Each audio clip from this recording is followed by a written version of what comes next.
This is Road to the Golden Door, where we unpack the proven success formula straight from the minds of Golden Door winners, uncovering the motivation, methods, and the mindset it takes to become an elite performer in door-to-door sales and in life.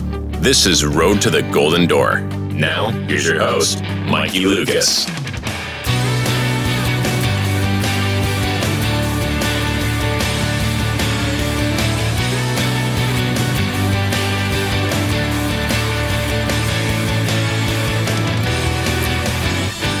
All right, guys, what's up? Welcome back. Another episode of Road to the Golden Door. We've got an absolute gangster in the door-to-door space, somebody that manages over 800 freaking sales reps, sales professionals.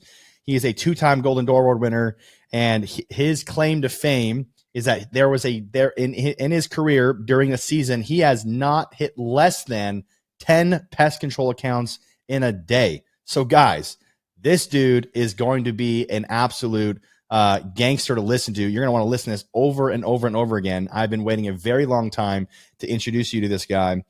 He's a father. He's a husband. He's a Christian. And not only that, he's one of 11. So, dude, John Taylor, welcome to the show, brother. Thank you so much for having me. And you're absolutely right. We have been trying to do this for a minute. It's totally my bad. So I apologize, but happy to be here and jam with you today. It's cool. Yes, sir. Love what you're doing.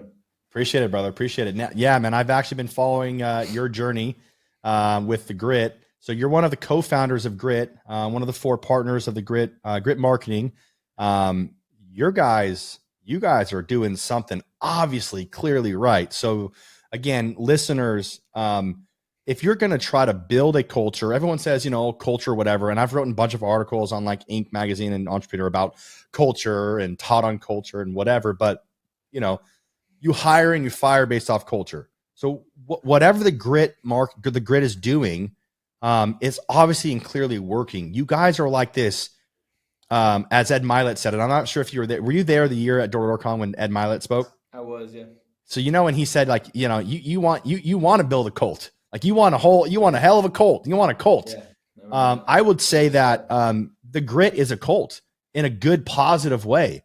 That you guys have a following, brother. And, not only that, but your guys' social media is obviously great. But, the downside about social media is that, and I have to like bring people down to reality a lot of times, is like it's actually not as good as they make it sound. But what the Grit is doing is obviously working. So hopefully in this show, we'll be able to find out the secrets and the formula, if you will, on first of all, how to run a successful organization like you guys are doing almost 100 million.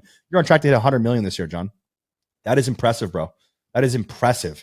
100 million in pest control is like, I don't know. I mean, it's like, one of like the big dogs. And you guys are doing it. Awesome people. Yeah, man. And you guys, your team is outstanding. Your leadership's outstanding. Love them or hate them, guys. The Grit is doing a really good job. So here's the thing. Get your pens, get your pads out, get your phones out, start a John Taylor's Mikey Lucas Nuggets. We're going to get right into it. So John, for everyone that doesn't know John Taylor, who is John Taylor? I'm a husband, like you said. I'm married to an incredible human. She's her name is Emily. Nice. We've been married almost 7 years. I met her right after my mission, right after she was actually still in high school. I waited till a week after she graduated and then took her out. I'm a father of 2 boys, Taft and Teddy. They're amazing. It's one of the coolest opportunities I've ever had in my life to be a father. It's like such a cool way to have unique and hopefully deep and profound impact on these 2 amazing, souls, and super excited about that. I'm a son. I have really good parents. I'm a brother. I have 10 siblings. Wow. Try to do that, and then I'm a disciple. I try to follow and be more like Jesus Christ. I'm an athlete. I try to be healthy. Hopefully I'm a giver. I want to be generous and give, and I'm a golfer for sure. Avid golfer.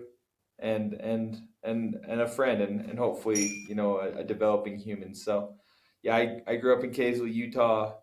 Um, Played a ton of soccer growing up. That was my sport. Nice.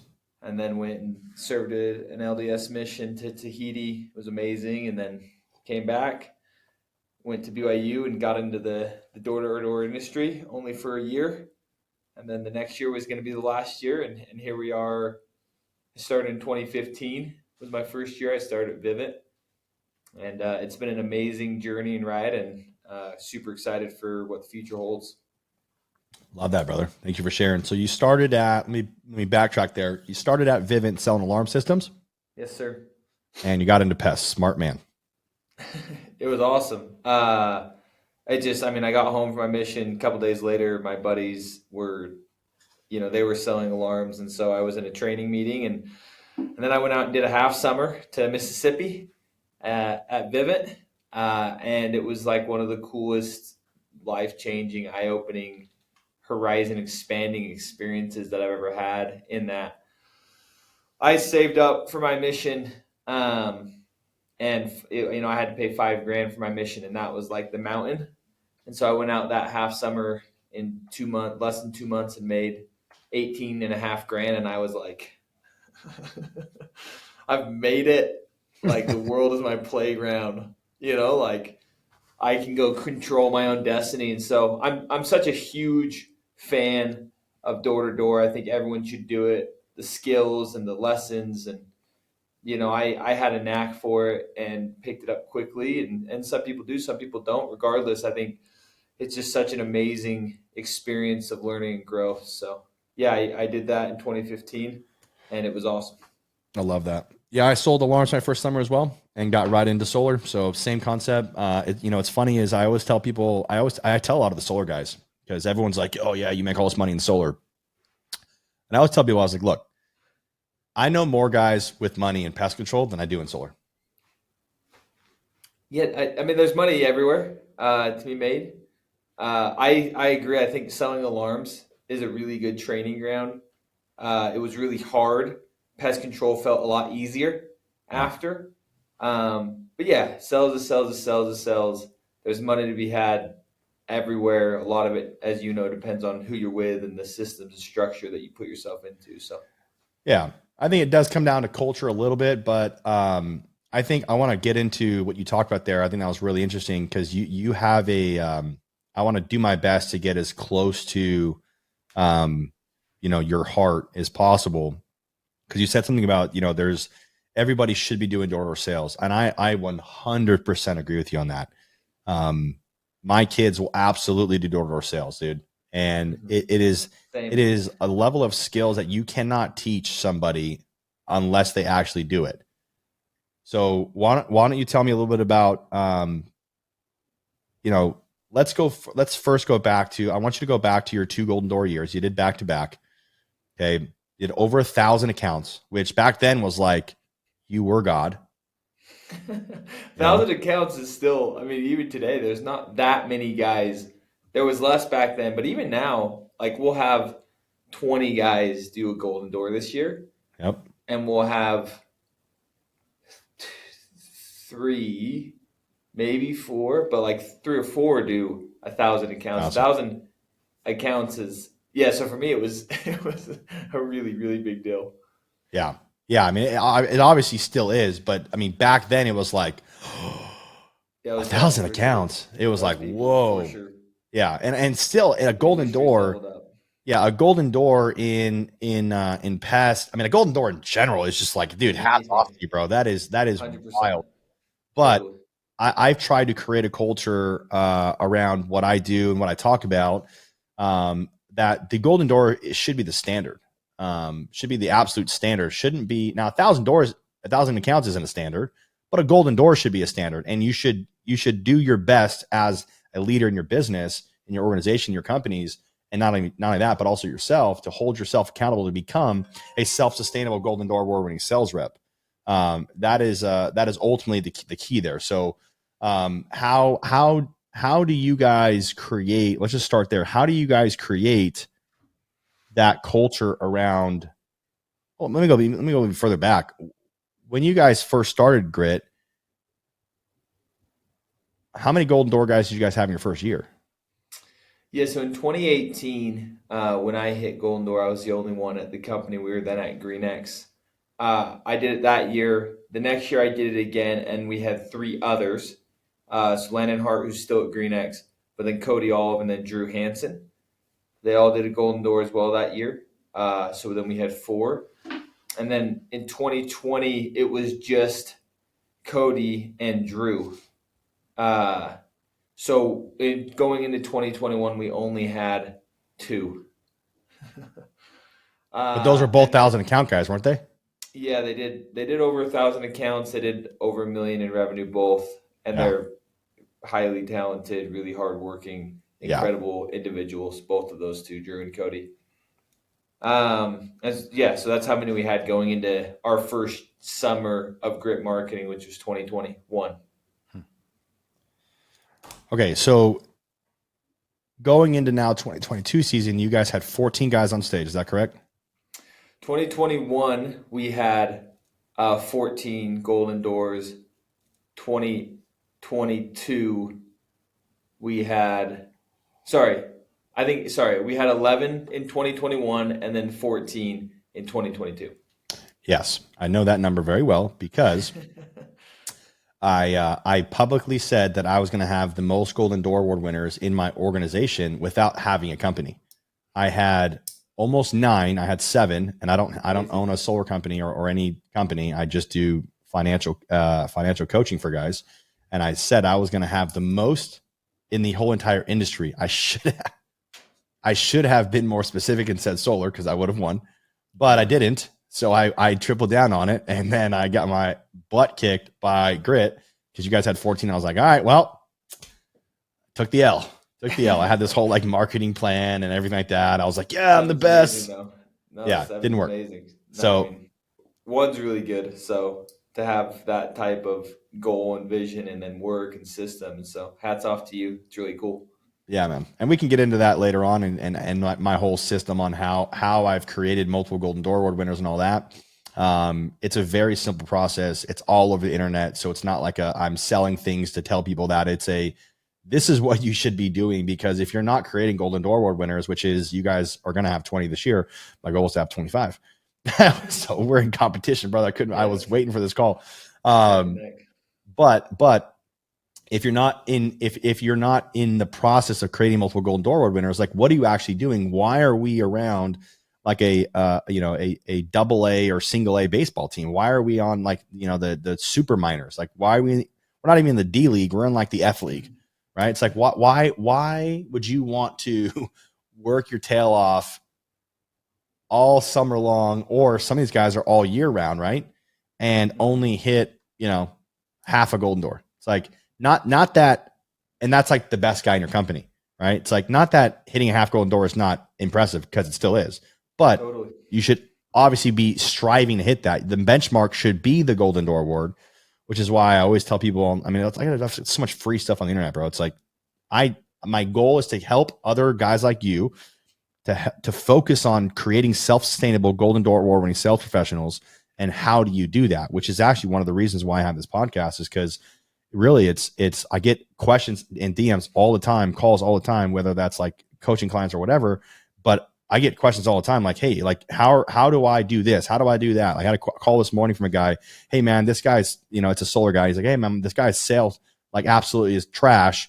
What do I do? And it's like, well, okay, cool. Like we have to reverse engineer it, like take the guy off of closing, get him back in the setting. There's a whole process behind it. But anyways, let me go back to this. It sounds like you guys are running. So my Vegas Golden Knights, I'm a hockey fan and season ticket holder for Vegas Golden Knights.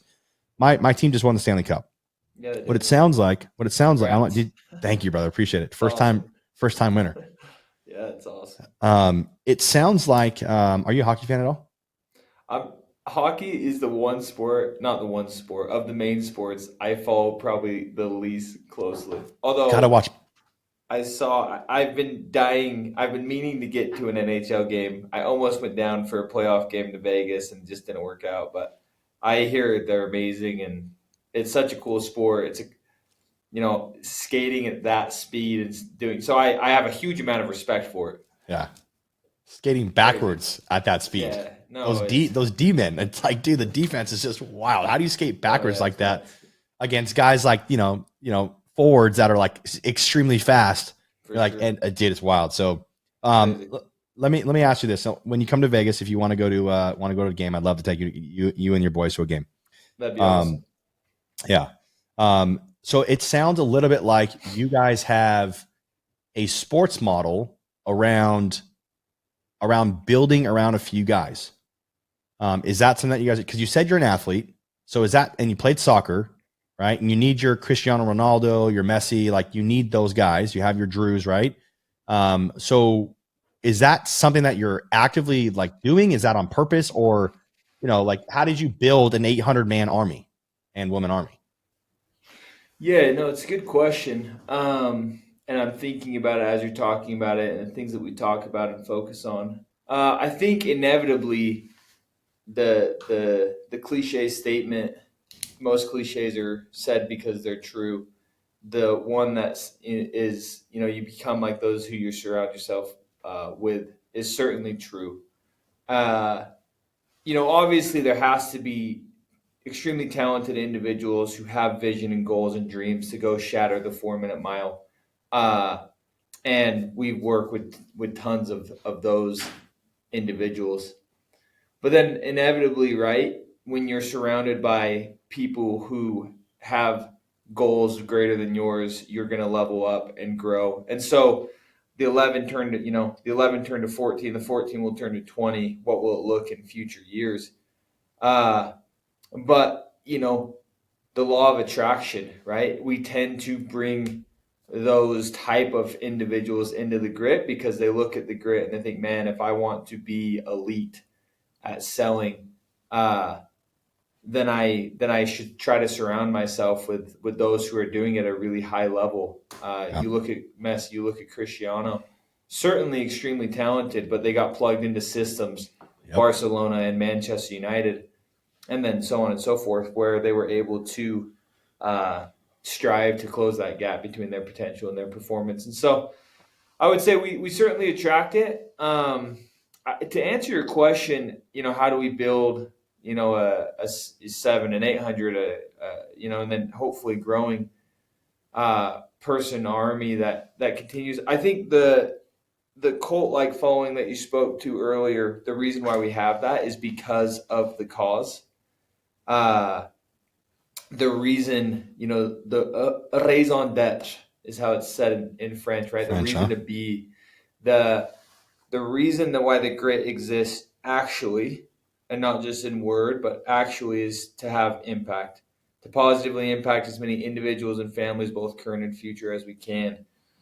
And so we base our decisions around how can we create the most amount of impact short and long term for the most amount of people that we love and care about, and for those that we will love and care about.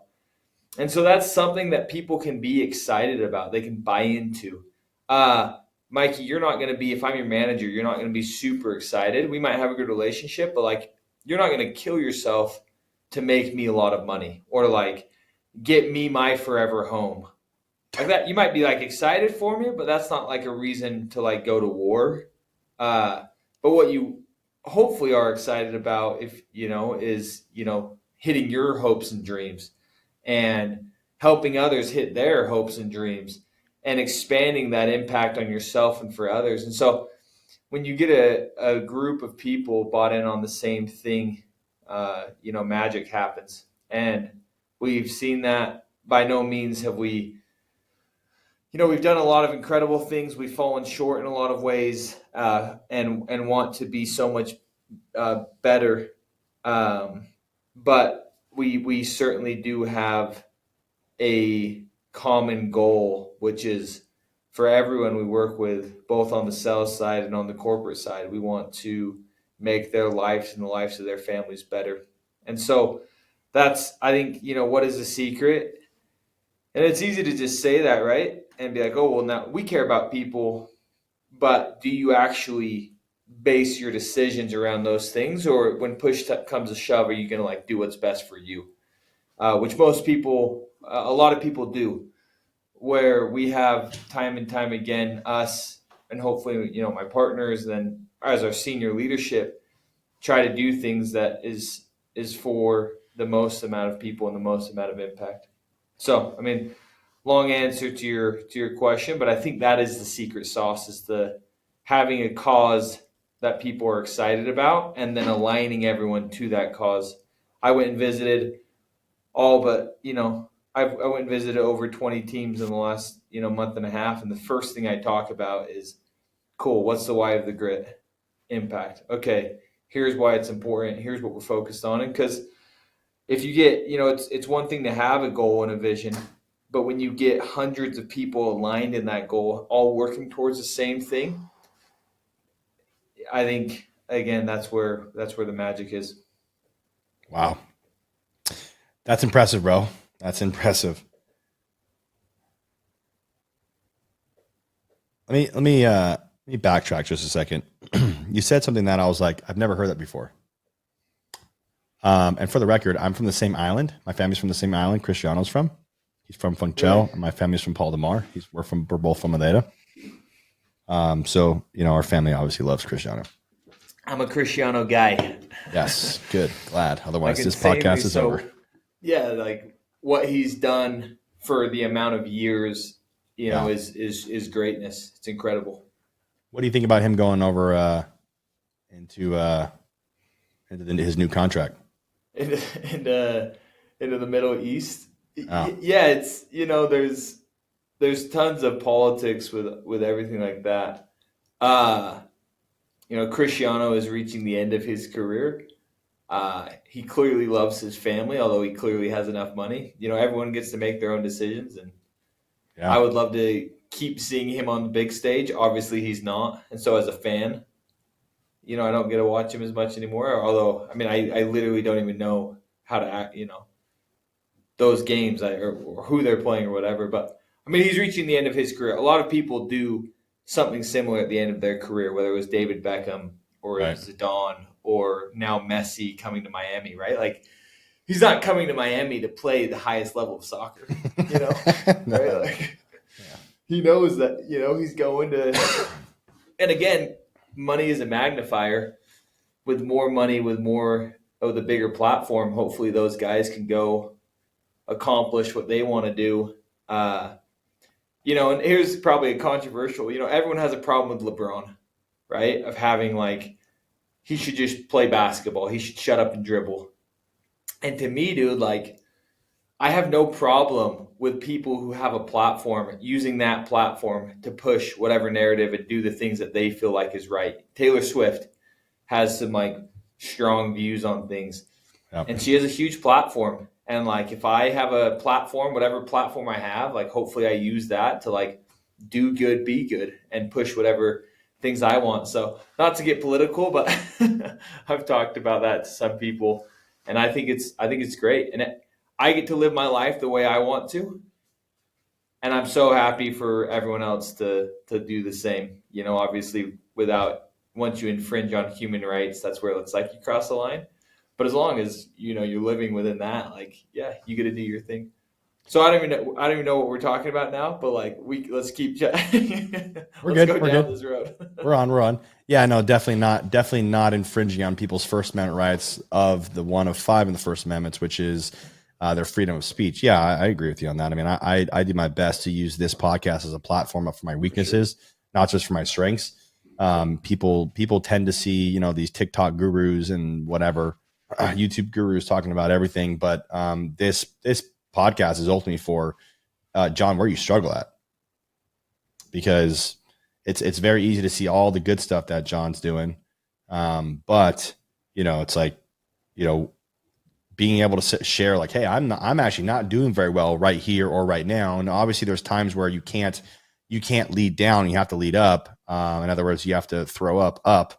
You don't want to do that to downward management. But, you know, in the case of like, you know, your marriage, right, during those Golden Door years, right, those performances years, you know, I'm sure it was complicated, bro. There's no possible way you guys had a great marriage in those years. Not that it wasn't, not possible, but there's no possible way you guys spent all the quality time that you wanted to, you know, during that year, and it was just going outstanding. Like you had to have at least some level of struggle in that time frame. So, yeah, dude. No, I was just asking about Cristiano Ronaldo, so I'm glad we're on the same page there.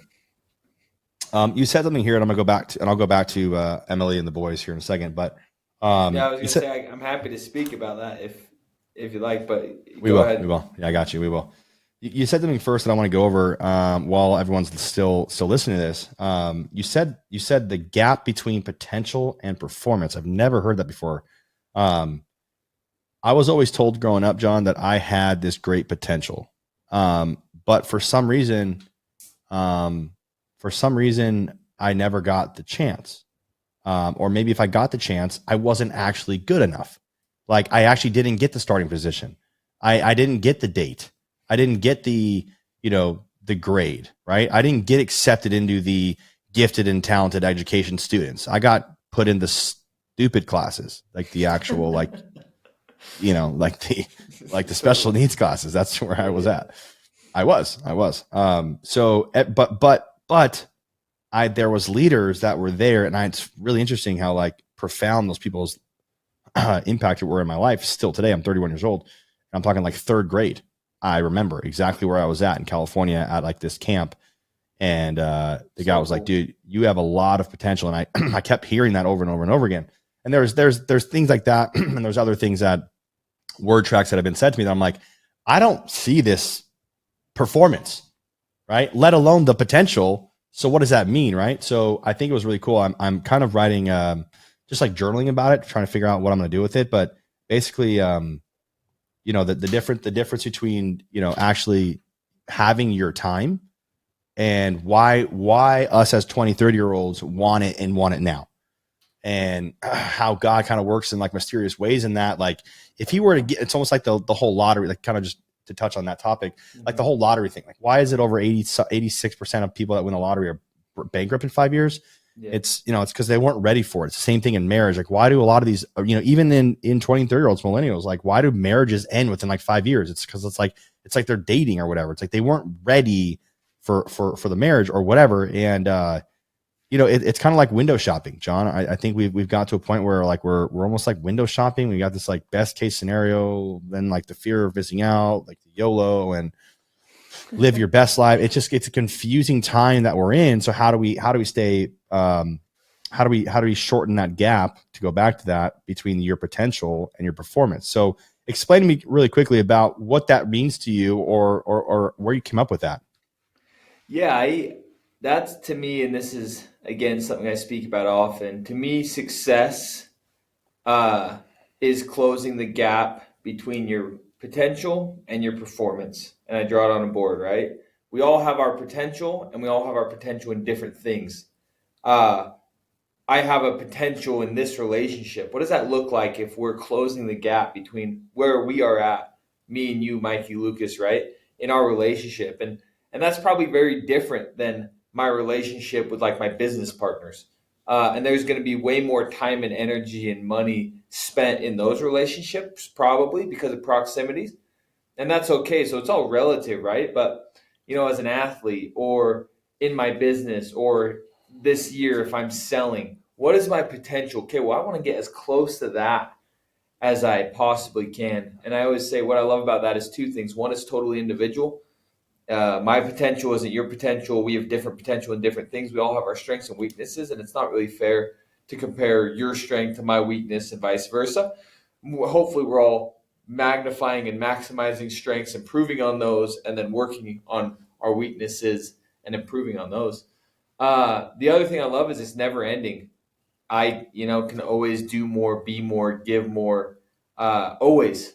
Even you look back at Golden Door years, I could certainly have done better. I worked really hard. I could have worked harder. I did all the things, right? I could have done more. And so, I talk about that. I think about that often, right? I don't want to get to the other side, whatever that looks like, and meet my potential. I want to dap him up, be close. What I don't want, right, is to not recognize him or to think, man, I could have done that. I could have been that if I would have sacrificed more, given more. So that's how I think about it. That's how I think about the categories in my life, and if I'm, it's the question, right, that Jimmy Rex talks about, which is, if everything went perfectly in your life, the next 2 to 3 years, what does that look like? Okay, if I was the best husband I possibly could be, what does my relationship look like in 2 years? What does that feel like? If I am an amazing world-class father, if I'm reaching my potential in that, what does that look like with me and my kids? If I'm doing my very best, getting as the most out of my role in my job, what does that look like? And so that's how I think about it. And then I do the Casey ball planning, and I do it every Sunday. I do the morning routine every single morning. I wake up at or most mornings I try to do it every morning, and I wake up at 5 and I go through this process, and I go through what are the on Sundays, right? What are the 2 to 3 most important things in each category in my life that's important to me, and then I go and I try to attack that and be strategic and live a life by design. So that's what that means to me. Being cognizant of it, thinking about it, and then going and attacking that potential where I currently am and where I want to be, closing that gap. Dude, thank you for sharing that. So, listeners, let me unpack that for you, because that was very high level. You're going to want to go back about 4 minutes and re-listen to that. That was very high level. Let me unpack that. So you're telling me, John, that success to you is closing the gap between your potential and your performance. But there's this level, I wrote it down. I said it's called the individual potential rule. I don't know why I'm calling it that, but that's what I'm calling it. Yeah. So in soccer or in wrestling, did you wrestle in high school too, or just soccer? I didn't wrestle. I literally only played soccer. That was my thing. Yeah. I played basketball and baseball and everything through junior high, but then high school was just soccer. Just triple down on soccer. So then you have this individual potential rule, which sounds more like you can always do more, be more, give more, make more, love more. Mm-hmm. Not only that, you have at least a level of clarity on where you want to be, which is extremely important, because I get asked that all the time. And John, I would love to have you answer that, but I get asked all the time, what do you do when you get knocked off the horse, in other words? And I'm like, what do you mean? What do I do? You get back on the horse and keep on going. I'm in the middle of the desert. I'm not sitting out here. Go. What do you mean? What do you do? It's almost like it seems like the people that ask me that question don't have, I know what they're asking, John. I get it. I do get it, because I've been there and I have empathy for that. But the level of sympathy is just not there. I'm just like, what? Your mom there's no secret. Yeah, your mom has the potential of having something bad happen to her in 10 years from now, and you're gonna need the money for that to get the best doctors or whatever. Or her whatever the how is something how do you not see that if you don't do this now, which leads me to my next point. If you don't do this now and go out there and knock all day long and do your best at what you're doing now and be the best setter, closer, professional, whatever the heck you're selling or doing, manager, dishwasher, I don't care what it is what it sounds like your mindset is. You're looking at it in the perfect case scenario, outlook, which I talk about all the time, dude. It's one of my favorite things to do to get guys out of this, woe is me, I guess you could say, I hit a golden door and I'm stuck. I've only hit, 500 accounts this year. I'm not going to hit my 1,000. I'm like, okay, dude. It's funny because I actually, the most viewed episode on this is Ashton Buswell. Ashton actually said, and I'll get back into that, but he's a stud. Total stud. Yeah, he's a good. Yeah. Ashton said he sold 190 something in 3 months, solar accounts. And the week after that happened, he was like, I think I'm going to quit. He went hard down. He's like, I think I'm going to quit. But I'm going to quit. I'm done. I can't sell. I'm not good at this anymore. He had too many no's without one yes. And was like, I lost it. I lost the gift of gab, right? And it happens to all of us high performers all the time. And it's really funny. I talk to a lot, obviously I've got a lot of Golden Door guys that I coach and all that stuff, but it's like, I have to like talk these guys off the ledge all the time. And I'm like, okay, so how do I talk them off the ledge less, right? Because if they don't have a strategy to talk themselves off their own ledge and Mikey Lucas is not there or John Taylor's not there for them, what are they going to do, right? It's all like the whole like success beyond my office. Like, what do you do when you're out in the summer and you're there? Like, yes, cry on the curb, dog. So, okay, so you got a perfect case scenario outlook. I love that. Freaking love that. Dude, if you could design, and then you said living life by design to wrap that all back up together, which is what your success is to you. If your outlook on life is, and then I have one thing to talk about there too, but if your outlook on life is like, what if my life were the best case scenario? So why is that the case? Because, and Jimmy Rex is a friend of mine as well. And he's obviously quoting from somebody else, but basically the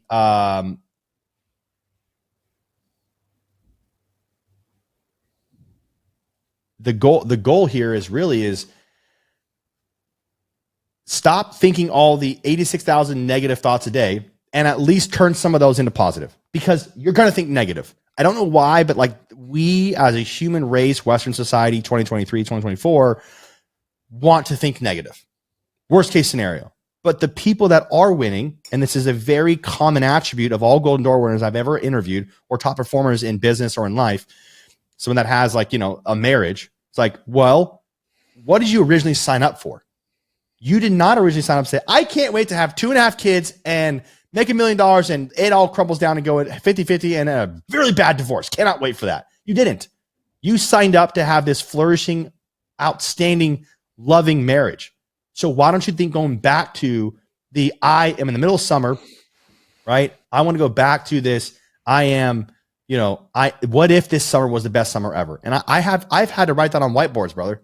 Like I have to see it myself. Is what if this situation or what if this year was the best year ever?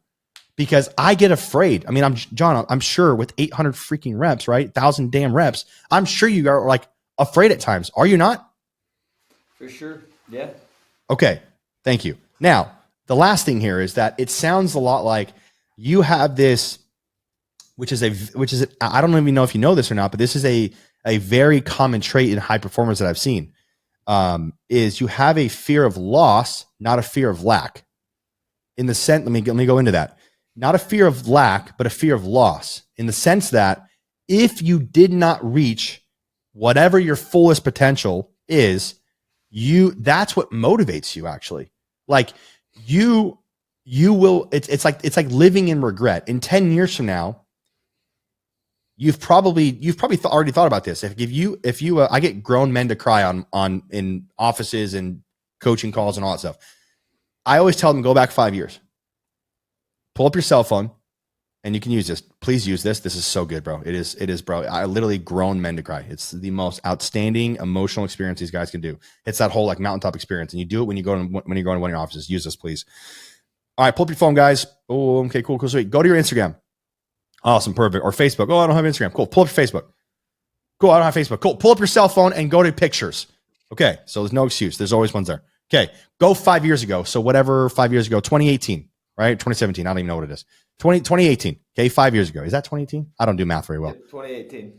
Okay. Go back to June 21st, 2018 and look between April, May, June, July in August. And where were you, John? Yeah. 5 years ago? What were the things that kept you up at night? What did you fear most? What fights were you in? Like with family or whatever? What issues were you dealing with family? Right? What health issues were you dealing with that you're not dealing with now? Right? Like if you can see that it wasn't as bad, John, as you thought it was going to be. Now, what about acting like that now? Best case scenario moving forward. How would that change how you acted in this exact situation? Dude, I'm talking like when those guys like sit there and like relish and they reflect, brother, it is like, I get emotional. I do it all the time. It's one of my secrets is reflecting, but it is one of the most outstanding things ever. And it sounds like you have had that experience where you have seen in the past where you're like, I didn't do the most? I mean, golly, John, you just said you did over 1,000 accounts 2 years in a row and you could have done more. Like what? Always. Right. Always. So that sounds. Go ahead. Sorry. No, you're good. You're good. That was it. That was my depiction of your definition of success. Am I on track there? Yeah, no, and I think, and I say something similar, right? Like 3-4 years ago in my wildest dreams, I couldn't have dreamt the grit. So not only, do you look back and think, wow, like what was I dealing with? What were my fears? But look back 3 years ago, what were your hopes and dreams?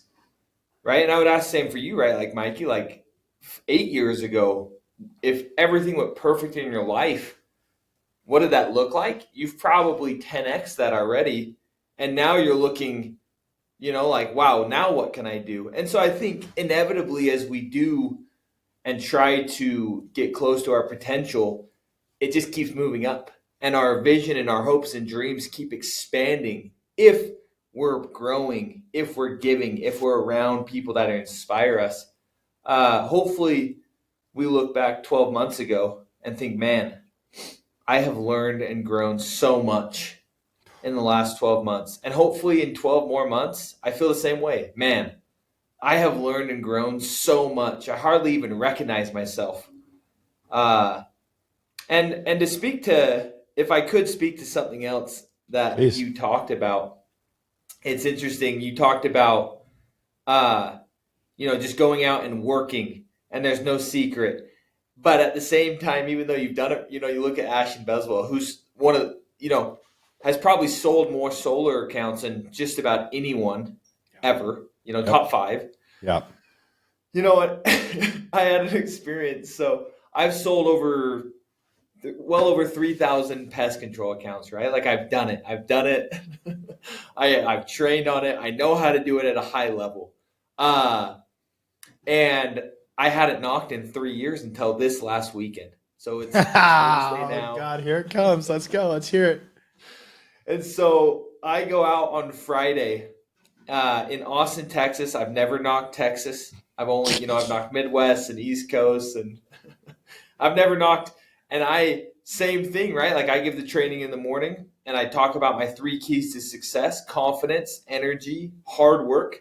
And I say, look, guys, like if I do this job well, if today goes well, it's going to be because I do these 3 things. But same thoughts, right? Like I hope I can do this, and I know I can, right? But it's like at the beginning of every year, I always remembered like, can I like still sell? Like, do I know how to do this, right? And I go out, right? And I start working and grinding, and there's just no shortcut, right? I sell 7 my first day back, and I sell 7 before 5 o'clock, and I'm like, okay, I'm going to cruise past 10 again, and I just get my butt whooped from 5 o'clock on, and I end at 7. Good day, great.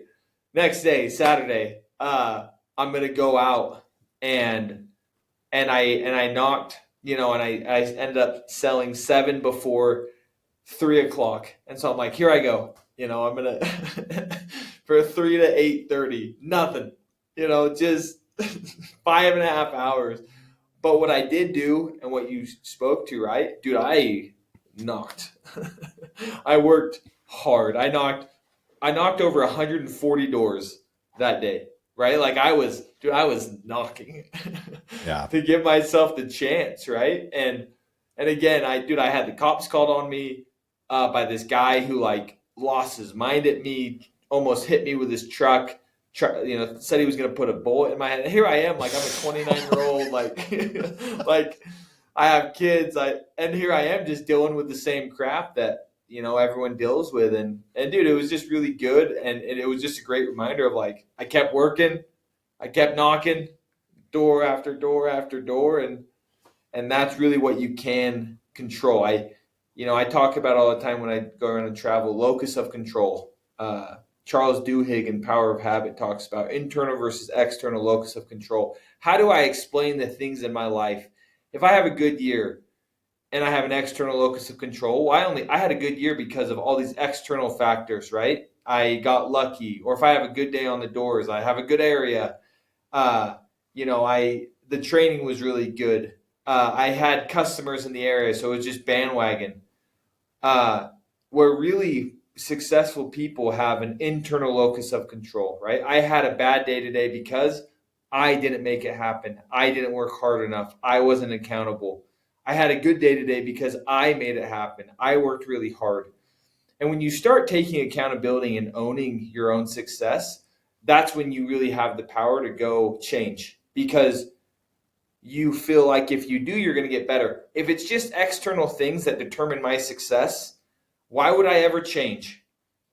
Because I'm either going to get lucky and have a good year because Mikey's a stud and Mikey's going to teach me how, and like that's going to be my secret, or I'm going to take control of my life and my own destiny, and I'm going to go make it happen with all these resources and tools, and I'm going to be humble and change and be a sponge. So anyways, just to speak to some of what you were talking about, there really just is no secret to success in this job or in life, right? It's those who go out and take accountability and ownership and try to get better and work really hard.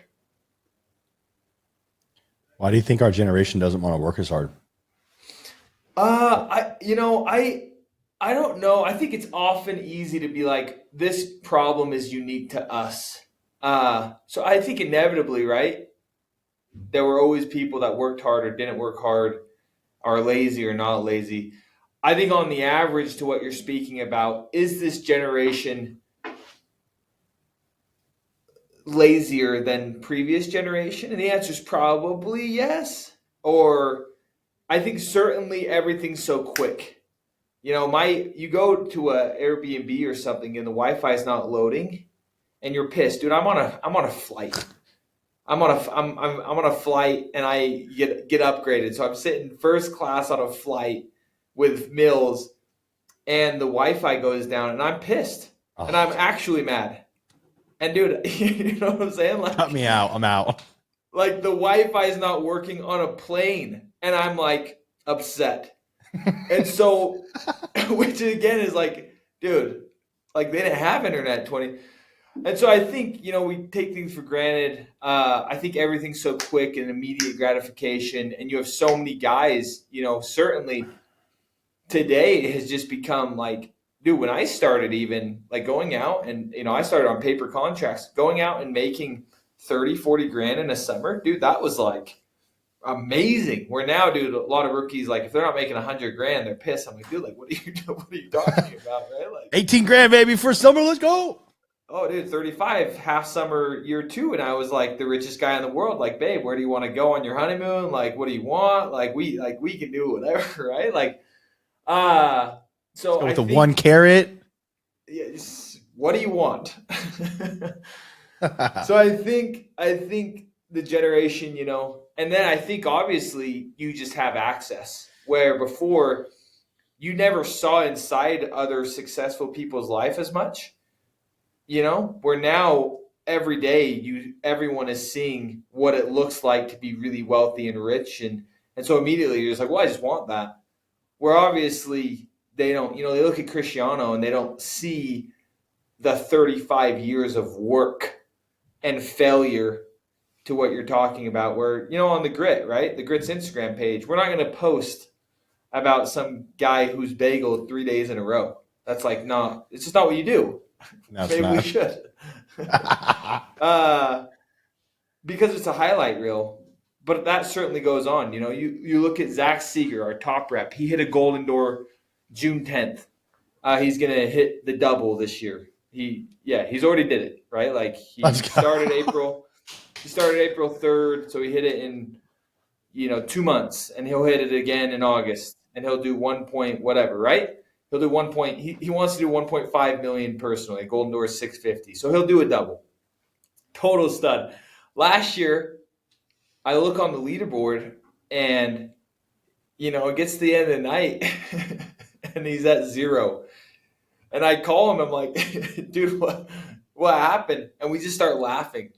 And he's like, dude, I bageled. He's like, dude, we were texting throughout the day. He's like, dude, I worked all day, and I didn't sell anyone. And we were laughing, dude. And it's like, that can sometimes happen. The next day, though, he goes and does the same thing and works super hard.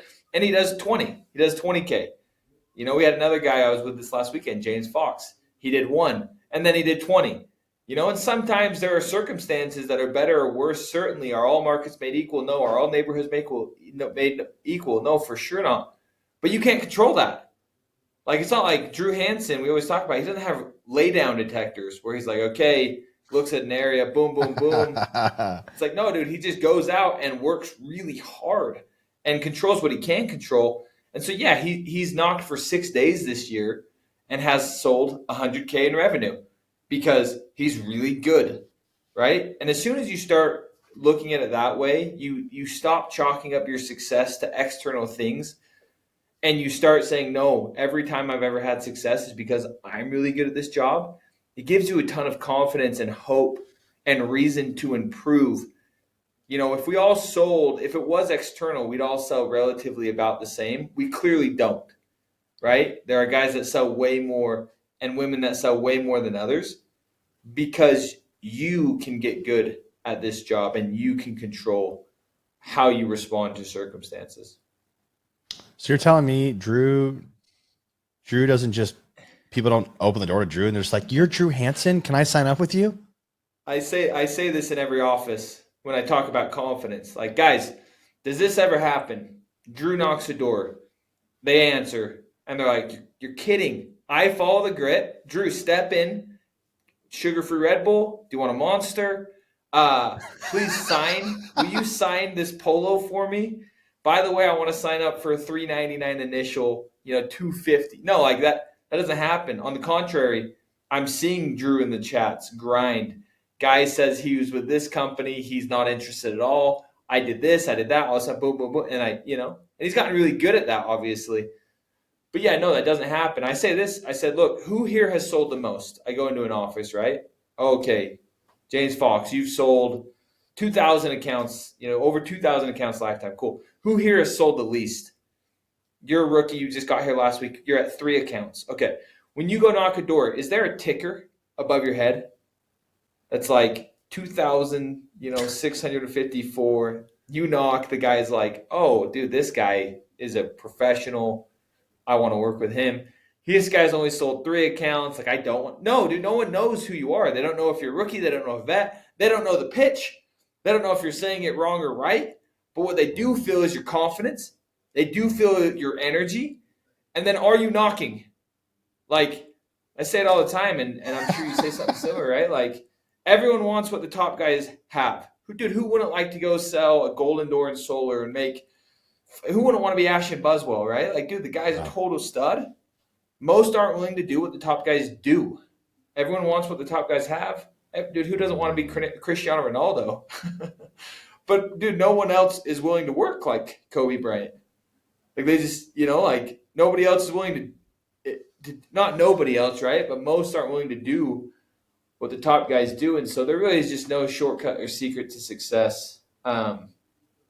And those are certain, what you talked about, right? Like, it's certainly it. Let me that was outstanding. We have about 5 minutes left. I'm gonna rapid fire because you have something you have to get moving to. I want to rapid fire really quick. In the beginning, you said something. In my answers.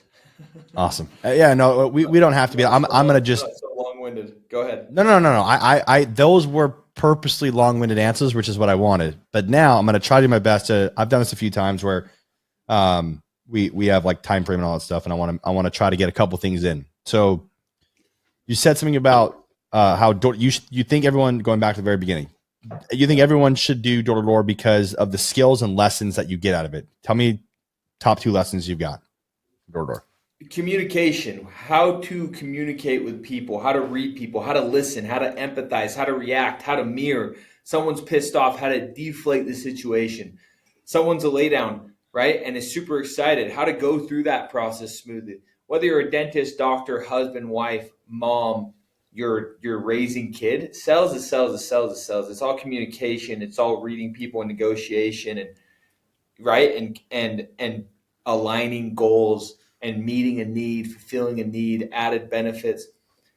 There's just that's a life thing. That's not a sales thing. And so going through door to door, which is the coldest call you can do, You just learn how to do that, right? Like there's no colder call than someone who's got their crap. Their kids are pissed off. You know, they're going through Baby's their life sleeping. Baby's sleeping. You knock a door. They come to the door, and then 10 minutes later, like they're signing up for your service. Yeah, that's like cold, like yep. right. Yep. And so you learn how to do that, and then inevitably, whenever you go through hard things, you grow a lot. And door knocking is hard. Like it just is hard work. And so there's exponential growth because of it. And so I'm just a huge believer in the job, and I have a massive amount of respect for anyone who does the job in whatever industry and is willing to do it.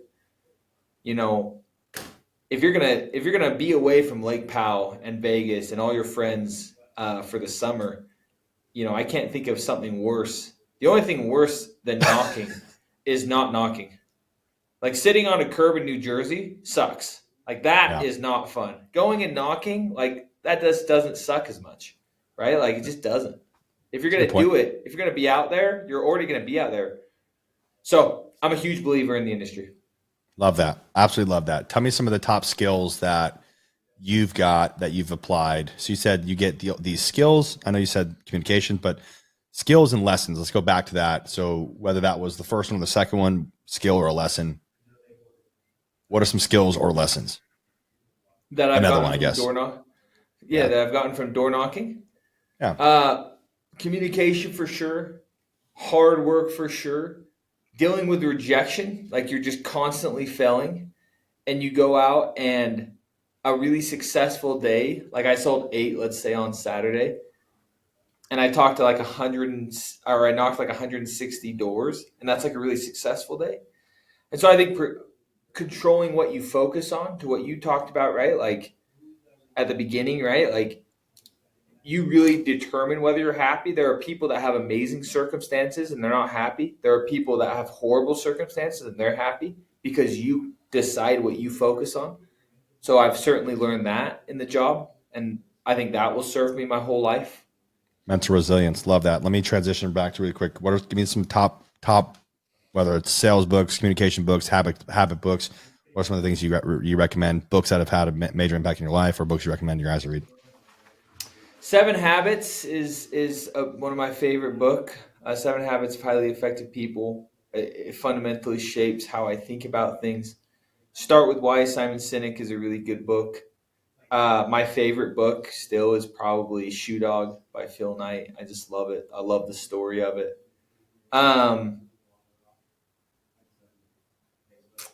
How You Measure Your Life is really good. Think and Grow Rich is really good. As a Man Thinketh is really good. You know, talks about like growth and, believing something, creating it spiritually and then physically. Richest Man in Babylon is a really fundamentally good book for managing money. All right, let me pause. We got 1 minute left. Thank you for those. Tell me about how you have 60 seconds. And we can go a couple minutes over. We don't have to, hard stop, but I appreciate you being conscious of my time, but want to make sure we finish. I listen to a ton of podcasts. I listen to your podcasts. I listen to Today's Day podcast. I was just on, I was listening this morning to Jared Young, a legend of Vivint, has done so much. Listen to Jimmy Rex. I listen to Lewis Howes. And so everyone wants top mentors, right? Like, oh, dude, like I want to learn from Mikey, Well, it's like, well, dude, just like go listen to his podcast. Oh, dude, I want to be mentored by Tom Brady. Search Tom Brady in podcasts and go listen to him. Like he's there. Yeah. It's there. We have so many resources. Sorry, go ahead. No, that was outstanding. That's super important. I was listening to, I used to be mentored by Dave Allred actually. And I listened to Dave the other day. Yeah. Dave's an outstanding human being, dude. Actually helped me point me in the direction to start my first fund. So cool. And, Dave said the other day is like, they always ask Dave, right? Dave's like the 1,000-door real estate guy, right? Dave's the real estate guy from door to door. And, that owns all these, tons of, he's got 1,000 square feet per kid, in his home. Right. I was like, Dave, you got like how many square feet? Like I think it was 2,000 square feet. I'm sorry. 2,000 square feet per kid during COVID of them to be in their own area in his house. Okay. He said something about the really nice. Yeah, the best real estate you can invest into is 6 inches between your brain. And like, that's kind of cliche or whatever, but dude, like it is free. Like we are on 60 minutes, about to be approaching 60 minutes of I've got 2.5 pages worth of notes here that I'm going to go back to this and be like, dude, how did you gap the potential, the gap rule of, finding success from the potential to your performance? I'm like, that to me was so impactful. And like, dude, I learn a lot from these, first of all. But yeah, dude, guys, if you guys are like, I need mentors, don't pay me 60 grand a year. Go on free 99 YouTube. You should pay $10 a month for YouTube so you can get away from the ads. Invest $10 a month. Invest $10 a month in the ad free YouTube. That's the only thing you need, right? Use my link in the bio below. No, I'm kidding. Yeah, exactly. No, I totally agree, and that's a testament to you, Mikey. I'm sure that's why you've been so successful, is because you've been a sponge. You've been willing to learn from guys like Dave Allred, and humble enough to go and learn and seek and be a sponge, and then apply, right? And then apply what you're learning. Yeah. I learned from those guys first, and then eventually applied that. Not eventually, immediately applied that, and then eventually was able to pay them to come closer. Yeah. Paid to go to an event to see them speak, then paid to get in a mastermind to be around them, then paid them individually. So anyways, learn, apply, get proximity. Straight up. You're married to Emily. How long you guys been married? Almost 7 years. She's amazing. I just got married. Yeah, I just got married. No, that wasn't the question, but it was just general conversation now. I just got married. She's calling me right now. Let's go. She's amazing. Sorry, you just got married. Congrats. I just got married. Thank you, brother. Appreciate it. My wife is my biggest cheerleader. Yeah, that's who you want to marry. Yes. Tell me, coach me, Coach John, coach me on how I can serve, love, and nourish, and give the right nutrients to my wife. Yeah, so I talk about this all the time. That relationship with your partner, your spouse, is the most, in my opinion, the most important relationship in your life. The purpose, and we touched on this earlier, of living a life by design, right? The purpose of my life, and I've thought about this and tried to articulate it, the purpose of my life is to close the gap between my potential and my performance as I try to become more like Jesus Christ, as I maximize my role as husband and father, and as I positively impact as many of God's children as possible, right? That's my life mission statement. And it may adapt and grow, and but for me, for now, and hopefully for forever, that's what I'm focused on, right? Husband and father. Husband, again, I love my kids. I have such a cool opportunity to raise and mentor them. I'm so grateful for my parents. But Emily is the only person that I share everything with. I share my hopes, my dreams, my fears, my plans, my insecure, like all of it, right? Totally, right? Our intimacy, fun, like everything. There's nothing I don't share with her. And so it's just a super special relationship. Like anything, often in life we drift. We do, it's the rock analogy in a jar. Big rocks, smaller rocks, pebbles, and then sand. In order to get the most out of the jar, to fit everything in, you have to start with the big rocks. So often in life, we spend time in the sand. We do the urgent but not important things. Where you say we care about our spouse or we care about these things, well, how much time, energy, and money are you putting into those things? And so, I've been doing Sunday planning, like Casey talks about, the last almost 2 years or year and a half. And my relationship with my wife, right? Family is one of the categories. And so every single week I'm thinking, okay, what's the 2 to 3 most important things I can do in that relationship this week? And then I schedule it, or I put check boxes. I put, boxes to later check. So for example, this week, be amazing. Go on a date with Emily on Thursday night and be totally present. Well, what does that mean? She's planned the date. So it's her date. I'm going to have my phone on Do Not Disturb, and then I'm going to leave it in the car if we go into dinner, right? When we go on walks, we try to go on a walk every single night. I leave my phone at home so I can be where my feet are, to what Ed Millett talks about, right? Like I try to be totally present. And so I think being intentional would be my advice to you, Mikey. Be intentional about that relationship. How can I better serve? What can I do this week that will mean a lot to her? My wife's love language, and it's not even close, is time. Like it's not even remotely close. Like she wants my time. And so it's how can I spend more time in that relationship and be more thoughtful, and then do those things, buy Emily flowers this week. Okay, that's an easy thing to do. Text Emily. Like whenever I feel love for her, and I try to send her a text. Babe, thinking about you, love you so much. You're right, like so grateful for you. I'm no expert. People that get married are funny with marriage advice. It's like when they're talking to people that are dating, it's like, dude, it worked for you once. Like, it's not like you're like some expert, unless you've been married multiple times, right? Then maybe you start to become one. But like, I'm no expert, but I try to work hard at that relationship, and it's on fire. My relationship with my wife right now is amazing, and it's not perfect, right? Last night she came to me and was like, hey, I need more of you in this aspect. I feel like you're leaving me with our kids too much, right? Because I'm traveling and visiting teams, and it's like, okay, right? Like it's like, look, I'm down for this, I'm good to do this, but at the same time I feel like sometimes you take advantage of it because and I'm like, okay. Like that hurt, right? And I was like way sad last night. And I'm like, hey, I apologize that you feel that way. I commit to be better. And now it's like, okay, I'm gonna come in early so I can try to be home as close to 5:30 as possible. And I'm gonna take the kids to the pool, and then I'm gonna put them down, and I'm gonna change bums.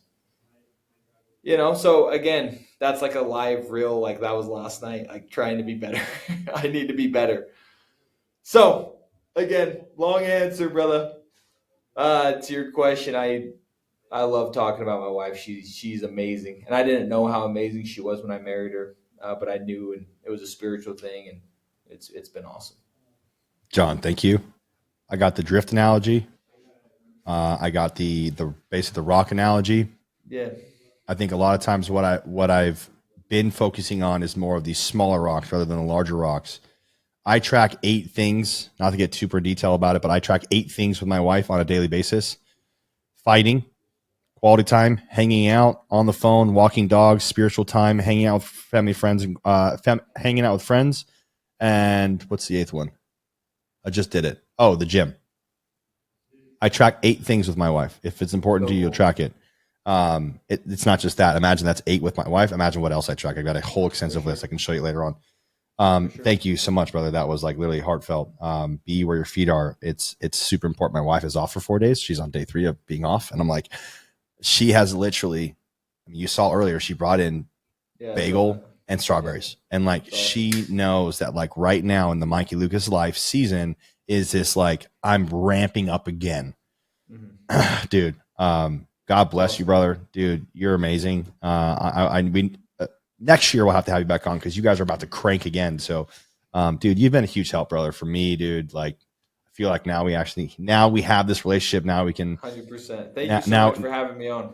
Yeah, man. I know that our initial was like, who's this guy in this freaking suit that's in front of my guy? He's taking a picture of my boys. And I was like, no, don't worry, Johnny, you were good, bro. We'll be friends. Don't worry. Just take the picture. It's important. I'll tell you why later on. That's so funny. I thought about that this morning. As I was and you're like, about you. Because your boys were like, know, we're at the Golden Door, we're at Door Con. Everyone just got their Golden Doors. We have 14 of them. We're going to take a picture. And Mikey is like, hey, I want to be in the picture. I'm like, all right, dude. Like, it's great. Okay. All right, Mikey, thank you. Get out of the picture. We want. But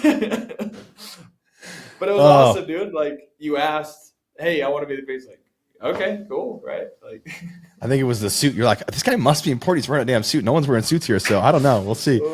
It was important to me, John, to be clear, because I got my ass kicked and I wanted to be a good sport and shake the hands of your guys and be like, you guys beat my ass. Awesome. It's awesome. It's awesome. All right, brother. So cool. Well, thanks I appreciate, again, brother. Yeah, I appreciate you. Any final words for the Golden Door Award winners, bro?